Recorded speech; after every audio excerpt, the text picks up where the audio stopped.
ايوا يا البنات، الصيف هذا قولي وداعا لتشققات القدمين. وصفة خطيرة لتنعيم وترطيب الرجلين. تبييض فعال من أول استعمال، وممكن أنك تستعمليها لليدين والأماكن اللي سوداء.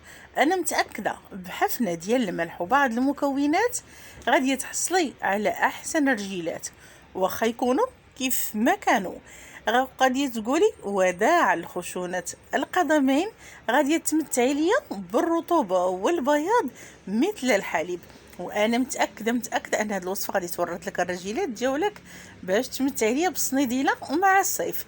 نوضي المعكاز حيدي عليك العكز وجربي هذه الوصفه اللي غادي تخليك من اجمل الجميلات. ودائما مع سلسله العروس مع قناه حلويات عبد المغيث، والوصفات المجربه اللي كانت كتقاسم معكم في مجموعه ديال الاذاعات واللي اكيد ناجحه من اول استعمال. نبداو على بركه الله في الوصفه ديالنا. على فكره بالنسبه لهاد الوصفه انا ماشي خاصه غير في الصيف فقط، انما ممكن انك ديريها حتى في البرد، لانها كتخلي لك الجفاف ديال الرجلين والقدمين، وكذلك كتوردهم وترطبهم بدون ما تستعملي لا تحميره ولا بابريكا. وكتحيد كذلك حتى هذوك اللي تخاص اللي كيكونوا ديال الصنداله في حاله الا كنتي كتلبسي صنداله بزاف. غادي نحتاجو هنايا 2 معالق ديال الفازلين اولا معلقه كبيره عامره. غادي نخلطها مع نصف ملعقه ديال النشا. وعلى فكره هاد الوصفه راها كتعادل واحسن وافضل من افضل الكريمات اللي غاليين. بارك عليا من التبدير ديال الفلوس ديال شري حكا هاد الماركه وعاود هاد الماركه وفي الاخر بداو النتيجه. ورجعوا يا العيالات للوصفات الطبيعيه واللي اكيد كانوا كيديروا الامهات والجداوات. غادي نقوم بعمليه الخلط. فوالا كيف كتشوفوا معايا.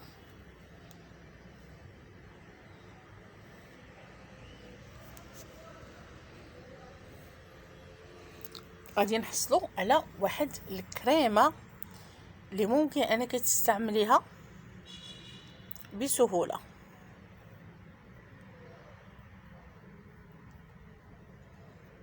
غادي نضيف عليها ملعقه كبيره ديال الزيت ديال الجليسيرين،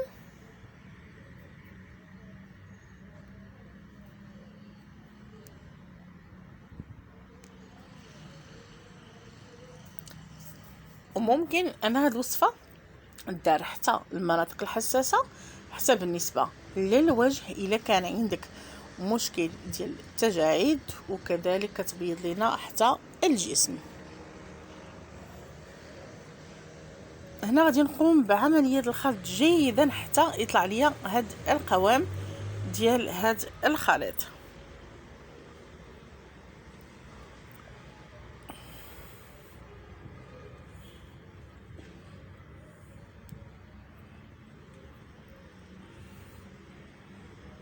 فوالا. وعلى فكره الناس اللي عندهم القشره في الراس كنصحوكم دائما انكم تكون عندكم في الجلد ديالكم اولا في الراس ديالكم ديروا عمليه ديال الترطيب. غادا نضيف على هاد المكونات اللي شفتوا معايا ملعقه كبيره من زيت الكوك،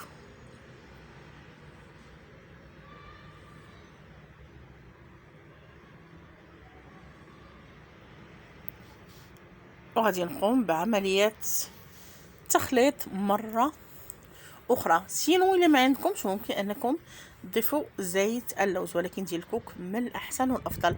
ما عندكمش ضيفوا الزبده ديال الكاريتي حتى هي تستعمل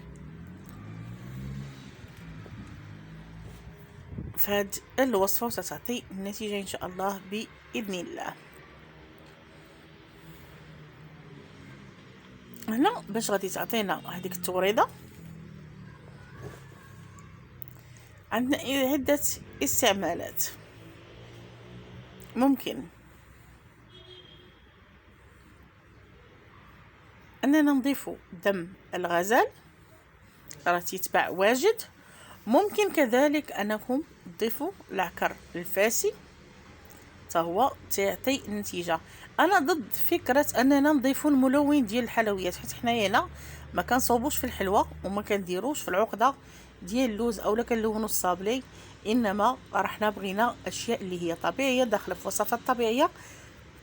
من الافضل اننا نعتمدوا على الوصفات ديال الجدوات ديالنا وديالنا زمان، ما نخليوش البحث كيف تنقولوا على وصفات فريده اننا نخلطوا في المكونات. بالنسبه الكولورون ديال الحلويات راه تستعمل للحلويات فقط، عمره ما كان كيدار في الوصفات ديال التجميل ديال القدمين. هذه انا كفكره، لاننا خصنا لونوا القدمين ديالنا باشياء اللي هي طبيعيه اللي كانوا كيديروا الناس ديال زمان، ما بغيناش نضربوا لهم غير الصباغه.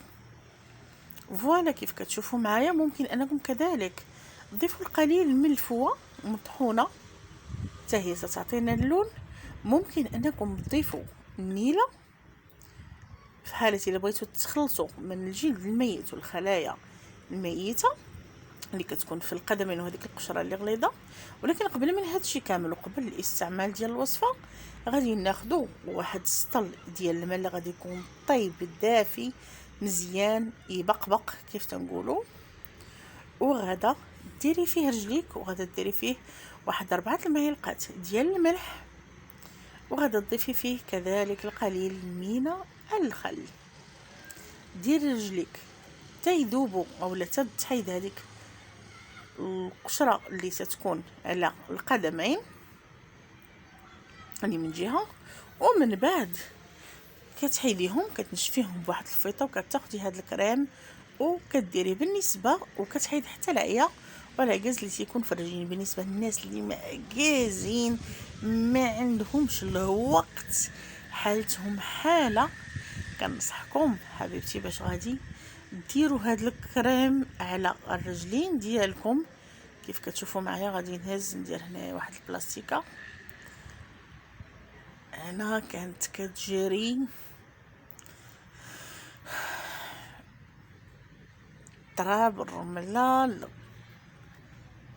بعض المرات ما تلقاوش حتى ولا كتكوني خارجه رحله اولا فشي خرجه وما تتلقايش نهائيا البلاصه فين غادي تغسلي رجليك. ممكن انك ديري هاد الوصفه لانها كتنيطوي لك حتى الرجلين. كنتي غاسله رجليك ودرتي الطريقه ديال الملح اللي عطيتك، غادا تاخدي هاد الخليط وغادي تبيتي على رجليك. سينو الا ما كنتيش غاسلاهم عاودي مسحيهم بماء وورد.